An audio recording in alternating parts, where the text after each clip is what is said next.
कुर्ताफाड़ विवाद से अभी कांग्रेस पूरी तरह उबरी भी नहीं थी कि अब एक दूसरा विवाद पार्टी के पीछे पड़ गया है। दिल्ली में कांग्रेस आलाकमान ने अभी भले ही कमलनाथ को छोड़कर छिंदवाड़ा जिले की सीटों पर उम्मीदवारों का ऐलान नहीं किया हो, लेकिन स्थानीय सांसद और कमलनाथ के बेटे नकुलनाथ ने अब तक 3 विधानसभा सीटों पर कांग्रेस उम्मीदवारों की घोषणा कर दी है।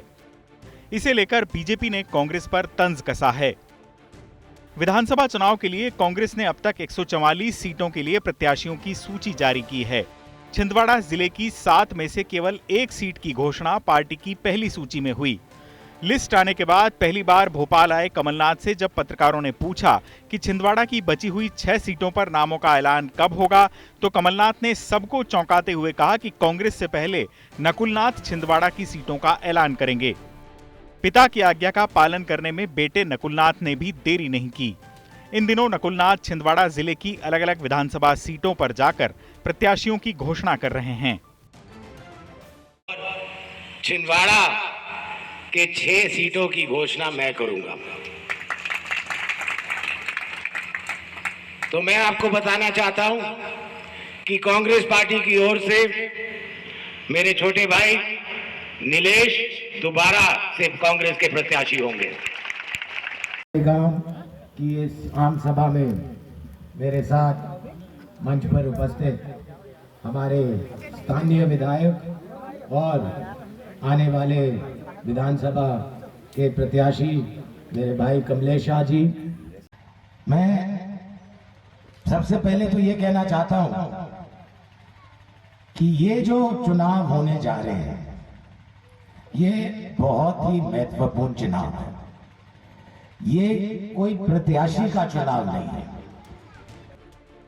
नकुलनाथ अब तक परासिया, अमरवाड़ा और पांढुर्णा विधानसभा सीटों पर उम्मीदवारों का मंच से खुलेआम ऐलान कर चुके हैं।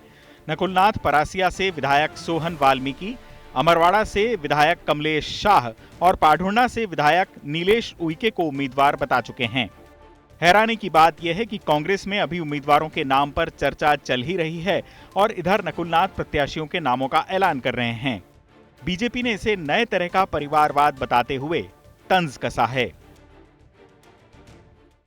कांग्रेस की दूसरी सूची जब जारी हुई, होने से पहले नकुलनाथ ने जो घोषणा की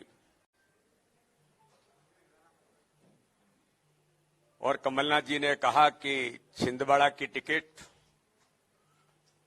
नकुल घोषित करेंगे। अब आज ये प्रश्न खड़ा होता है कि कांग्रेस कितनी है और कांग्रेस किसकी है। अब यह एक बड़ा प्रश्न सामने खड़ा है। हालांकि कांग्रेस ने पलटवार करते हुए कहा है कि जिस छिंदवाड़ा जिले में कमलनाथ की वजह से कांग्रेस का संसदीय सीट से लेकर सरपंच तक के पद पर कब्जा है, अगर वहां नकुलनाथ नामों का ऐलान कर भी रहे हैं तो इसमें गलत क्या है। नकुलनाथ की ओर से उम्मीदवारों के नामों के ऐलान के बाद अब सबकी नजर कांग्रेस की सूची पर टिक गई है। अब कांग्रेस की ओर से जो सूची जारी की जाएगी उसमें यदि नकुलनाथ की ओर से बताए गए नाम होते हैं तो ये संकेत साफ है कि छिंदवाड़ा जिले की विधानसभाओं में टिकटों के ऐलान में कांग्रेस नहीं बल्कि नाथ परिवार की ही चली है। चुनाव आज तक।